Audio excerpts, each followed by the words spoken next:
Hello everyone, welcome back to the channel. आज हम biotech की एक बहुत इंपॉर्टेंट लैब टेक्निक पढ़ने वाले हैं, दैट इज इलेक्ट्रोफोरेसिस। अगर आपने DNA fingerprinting, DNA analysis, protein separation या जेनेटिक टेस्टिंग के बारे में सुना है तो इन सब के पीछे इलेक्ट्रोफोरेसिस का बहुत इंपॉर्टेंट रोल होता है।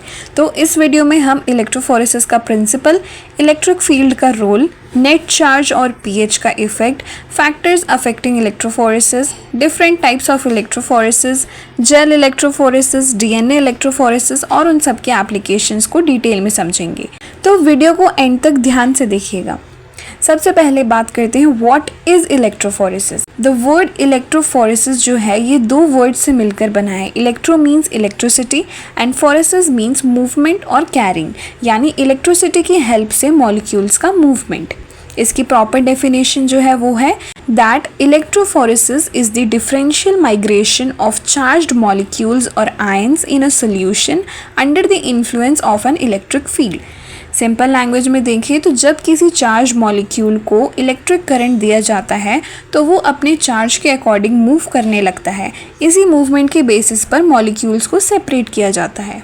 इलेक्ट्रोफोरेसिस में मॉलिक्यूल्स के चार्ज का बहुत इंपॉर्टेंट रोल होता है। सबसे पहले एनोड जो है वो पॉजिटिव इलेक्ट्रोड होता है, कैथोड जो नेगेटिव इलेक्ट्रोड होता है, और एनायंस, नेगेटिवली चार्ज मॉलिक्यूल्स को एनायंस कहते हैं।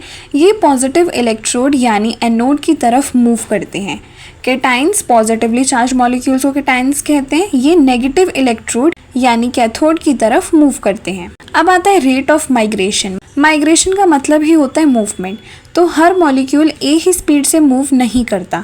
माइग्रेशन रेट कई फैक्टर्स पर डिपेंड करती है। सबसे पहला मॉलिक्यूलर चार्ज, जितना ज़्यादा चार्ज होगा उतनी ज़्यादा अट्रैक्शन फोर्स लगेगी और मॉलिक्यूल फास्टर मूव करेगा।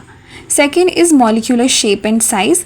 लार्ज मॉलिक्यूल्स को ज़्यादा रेजिस्टेंस मिलता है, इसलिए बड़े मॉलिक्यूल्स जो हैं स्लो मूव करते हैं और छोटे मॉलिक्यूल्स फास्ट मूव करते हैं। Third is electric field strength. Electric field strength current की पावर को रिप्रेजेंट करती है। हायर इलेक्ट्रिक फील्ड से माइग्रेशन स्पीड बढ़ जाती है। Fourth is ionic strength. Solution में प्रेजेंट आयंस की क्वांटिटी को आयनिक स्ट्रेंथ कहते हैं। ये मॉलिक्यूल्स की मूवमेंट को अफेक्ट करती है। Fifth is viscosity. विस्कोसिटी का मतलब होता है थिकनेस। जितना मीडियम थिक होगा उतना मूवमेंट डिफिकल्ट होगा। Sixth is temperature. टेम्परेचर भी माइग्रेशन स्पीड को इन्फ्लुएंस करता है।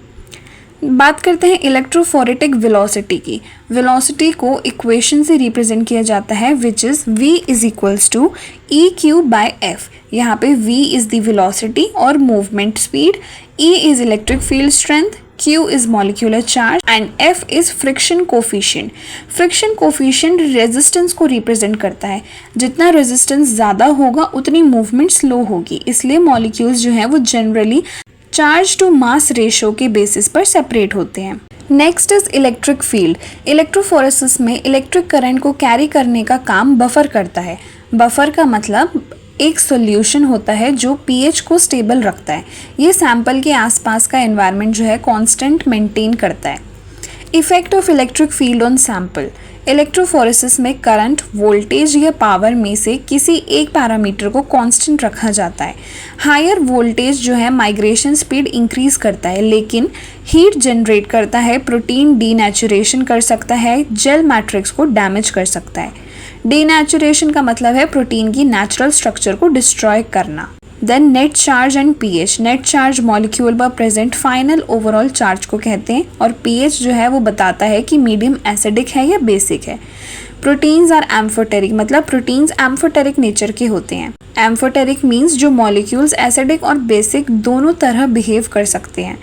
प्रोटीन्स में अमाइनो ग्रुप्स और कार्बोक्सिल ग्रुप्स दोनों प्रेजेंट होते हैं, इसलिए उनका चार्ज पीएच के अकॉर्डिंग चेंज होता रहता है। न्यूक्लिक एसिड्स, डीएनए और आरएनए एम्फोटेरिक नहीं होते, ये लगभग हर पीएच पर नेगेटिवली चार्ज रहते हैं। Next is factors affecting electrophoresis. Factors दो कैटेगरीज में डिवाइड किए जाते हैं, internal factors and external factors. Internal factors में आता है आपका चार्ज इंक्रीज होगा तो स्पीड भी इंक्रीज होगी। साइज इंक्रीज होगा तो स्पीड डिक्रीज होगी। एक्सटर्नल फैक्टर्स में आते हैं वोल्टेज। हाई वोल्टेज होगा तो स्पीड भी हाई होगी। टेम्परेचर, हाई टेम्परेचर होगा तो फास्ट मूवमेंट होगी लेकिन ज़्यादा हीट जनरेट होगी। पीएच प्रोटीन का नेट चार्ज डिसाइड करता है। Protein interaction protein protein interactions भी माइग्रेशन को अफेक्ट कर सकते हैं। Next comes types of electrophoresis. Electrophoresis के डिफरेंट टाइप्स, ब्रॉडली ये जो है दो कैटेगरीज में डिवाइड की जाती है, moving boundary electrophoresis and zone electrophoresis. Moving boundary electrophoresis को कैपिलरी इलेक्ट्रोफोरेसिस भी कहा जाता है। कैपिलरी का मतलब होता है बहुत पतली ट्यूब। ये proteins, amino acids, peptides, inorganic ions और न्यूक्लिक एसिड्स की सेपरेशन के लिए यूज होती है। जोन इलेक्ट्रोफोरेसिस, इसमें मॉलिक्यूल्स डिस्टिंक्ट बैंड्स या जोन्स में सेपरेट होते हैं। For example paper electrophoresis, capillary jail electrophoresis, gel electrophoresis. अब कुछ इंपॉर्टेंट टाइप्स ऑफ इलेक्ट्रोफोरेसिस आते हैं। सबसे पहले एगरोस जेल इलेक्ट्रोफोरेसिस। डीएनए और आरएनए मॉलिक्यूल्स को साइज के बेसिस पर सेपरेट करती है। एगरोस जेल मैट्रिक्स इसमें यूज़ किया जाता है। एगरोस जो है वो सीवीड से ऑब्टेन पॉलीसैकेराइड जेल होता है। इसमें लार्ज पोर्स प्रेजेंट होते हैं, इसलिए लार्ज न्यूक्लिक एसिड्स ये इजीली सेपरेट कर सकती है।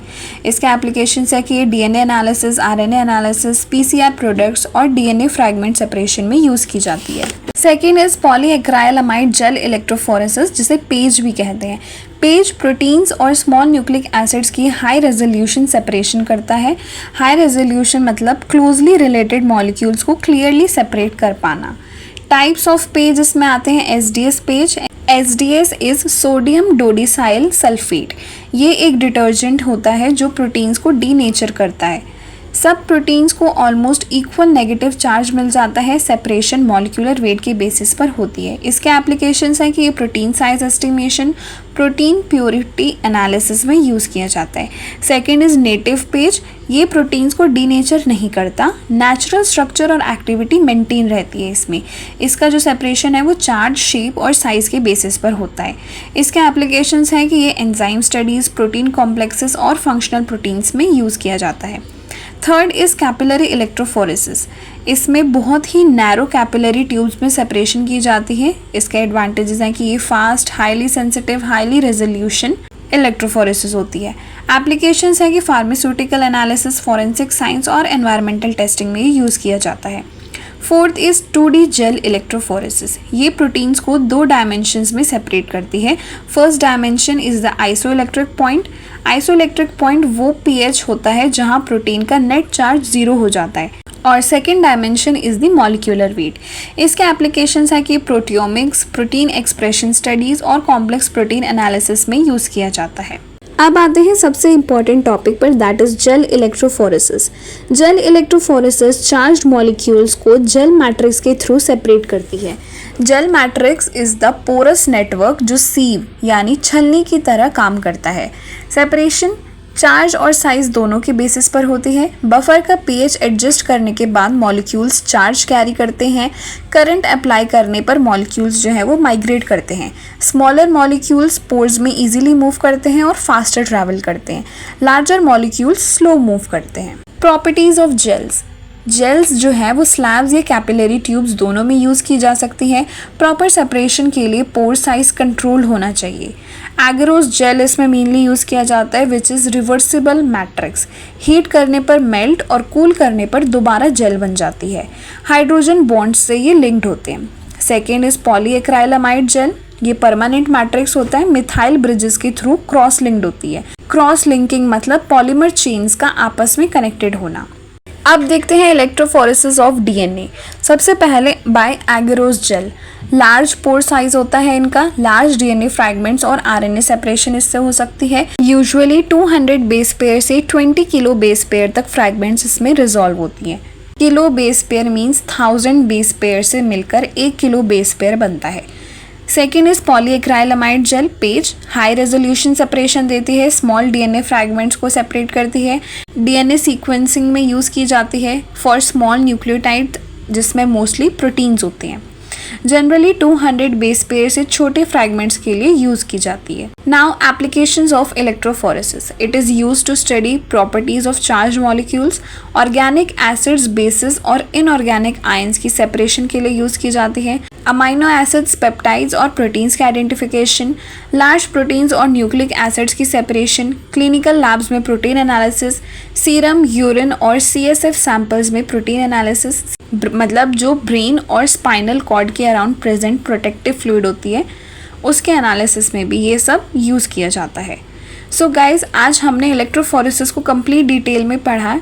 हमने समझा इसका principle, anode, cathode, ions and cations, electric field and buffer, net charge and pH, factors affecting electrophoresis, types of electrophoresis, agarose gel electrophoresis, page, SDS page and native page, capillary electrophoresis, 2D gel electrophoresis, gel electrophoresis and DNA electrophoresis and their applications. So अगर आपको video helpful लगी हो तो please like, share और subscribe ज़रूर कीजिए। Thank you for watching. See you in the next video.